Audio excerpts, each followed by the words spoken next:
Look, there's little Dragon Balls, there's ice cubes. It comes with 5 though. I guess I gotta find the other 3.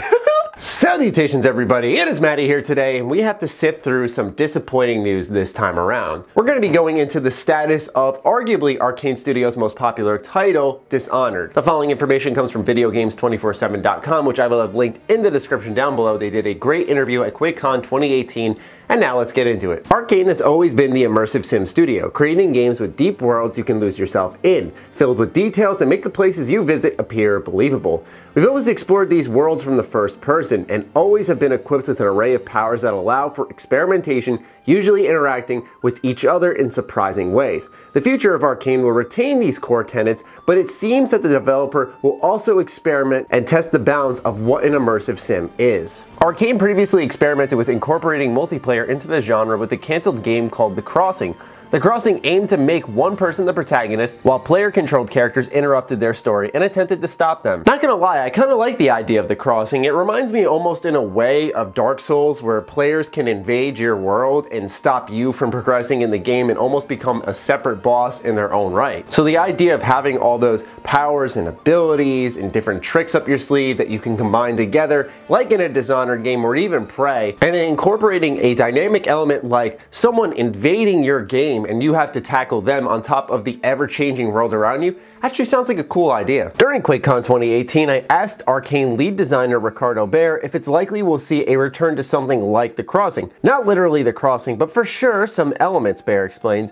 Being able to incorporate more online sharing or multiplayer type stuff, we totally might do that. It's interesting because for a while, there was this push with a bunch of big publishers to force teams to include multiplayer modes. I feel this was super destructive because you end up with a team that's made a really compelling single player game, but they were forced to tack on this deathmatch mode or whatever. It was super distracting and resource draining to the team, he continues, and as it turns out, it didn't help some of those games anyway. But what I feel like is happening now is way different. It's more community oriented. It's more about what gives your games legs, builds communities, sharing, and things like that. Games are approaching that with a lot of different models. And we've already seen some multiplayer incorporated into Arkane's work with the Typhon Hunter DLC that's coming this year. Here we have a multiplayer mode where you have 5 players going around as mimics and 1 person playing as Morgan Yu, and it actually sounds like it's going to be a really good time. Perhaps seeing the way people share online how they hide as a mimic or cool plays as Morgan Yu, this is the type of stuff that I imagine Arkane is working towards.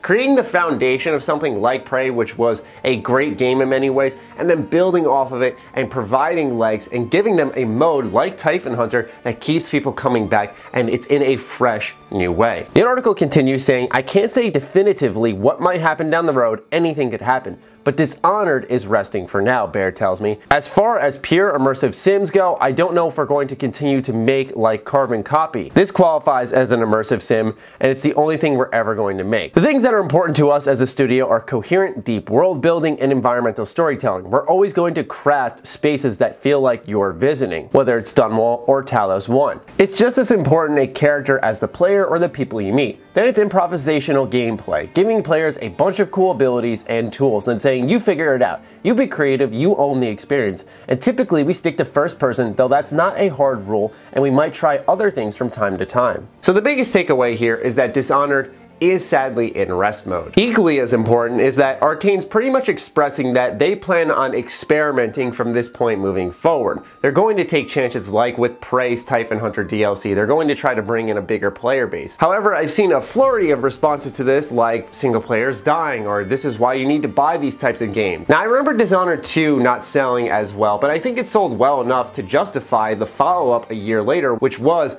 Dishonored, Death of the Outsider. Speaking of that game, that was pretty much the conclusion to the Dishonored story. It's hard to think of ways to go from there with the narrative in Dishonored. Furthermore, if I'm Arkane, you've made 1, 2, Death of the Outsider, as well as a bulk of great story-focused DLC.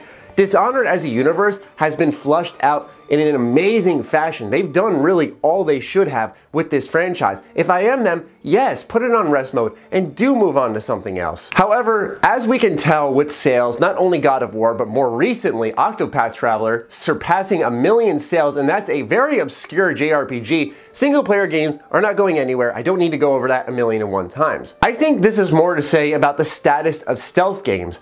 What's going on with them? This is just my opinion, but I'd say it's a safe bet to say that the reason stealth games are on a more downward trend is because most titles nowadays offer multiple paths. So you'll have your action-focused route, you'll have your stealth-focused route. Now, of course, Dishonored does offer both sides of the coin. You can play stealthy and you can play in a more action-oriented way, which you guys have seen in most of the gameplay. I'm running around stabbing everyone. It's not like it's a shoo-in, it's genuinely fun. And considering the way you play builds into the narrative, it's really all you could ask for. I feel like Dishonored just has that association as a primarily stealth title, where nowadays the game industry as a whole, developers want to focus on player agency, giving players the choice anywhere they go, and mainly in the playstyle, which is what a lot of consumers value. I just think stealth titles nowadays don't have that connotation. I'd be more upset about this news if Dishonored was more of a one and done series. We see some promise and they're like, yeah, we're putting this thing to rest and doing something different. But when we have 3 really good games and then really good DLC, like as far as I'm concerned, there's not a single bad part of the Dishonored universe. I have put an absurd amount of hours into this stealth-focused series. So for me, yeah, it's a bummer because I'm not gonna get more new content from there, but I'm so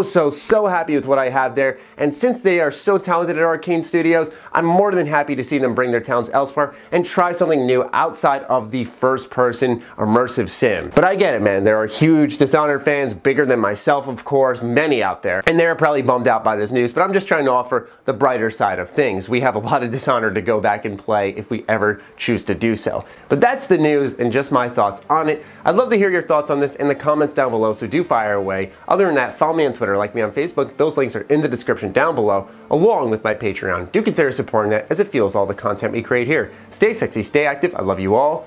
Peace.